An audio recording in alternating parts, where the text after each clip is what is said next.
it. And so the work of your agency is so tremendously important to making sure that we are the ones filling that void, from Hezbollah in southern Lebanon to the transnational criminal organizations and drug cartels of Central America. We see what happens when there are voids and communities in need. So I thank you for your work in that arena. And my question today is specific to the Indo-Pacific budget proposal put out by the administration. The State Department and USAID have said that support for the Indo-Pacific region is a top priority for the Trump administration.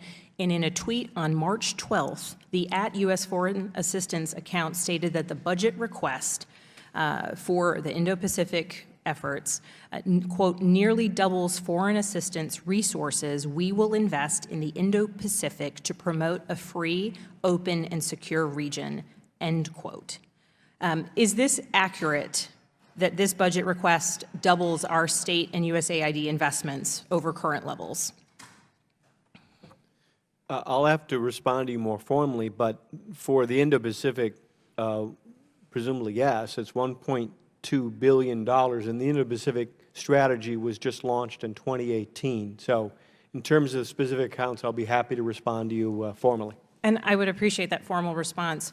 I don't think that we should be legislating or communicating solely on Twitter, but in the case where this is out there in the public sphere, I have to call attention to the fact that this tweet is in fact rather deceptive and inaccurate, because in fact the budget request would, if it were honored as it's requested by the administration, would effectively be a $161 million cut over FY18 numbers. Based on budgeting, we only have the FY18 numbers available for our Indo-Pacific efforts. That's an 11% decrease, and that's a substantial decrease. The details there would be, it was, the administration did not request at high levels in FY18. Congress saw fit to fund programs that are incredibly vital, again, to filling these holes.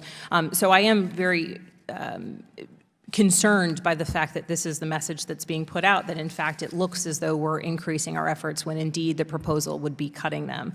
And my concern relates specifically to the Philippines.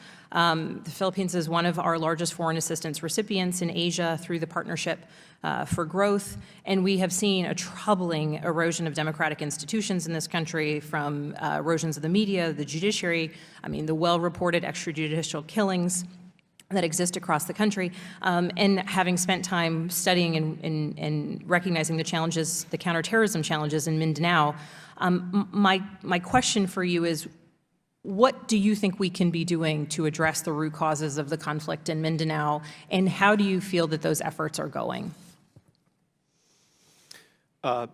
Thanks for the question. So on Indo-Pacific, we'll get back to you formally. Thank you. With respect to the Philippines, there are clear challenges to be taken on.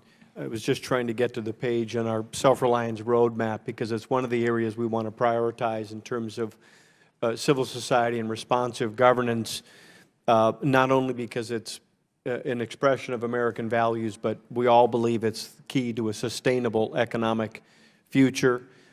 In terms of a specific evaluation on the Philippines, I'll get back to you formally. I haven't been there, quite frankly, in a couple of years. But the Philippines is a very important, first off, it's not only a very important partner for us, but secondly, the conflict that we've seen in southern Philippines is deeply disturbing. Yeah. And in terms of our battle against violent extremism, the good guys have to win, I'll put it that way. Thank you. Well, thank you for your continued service, and thank you for your time today. I yield back.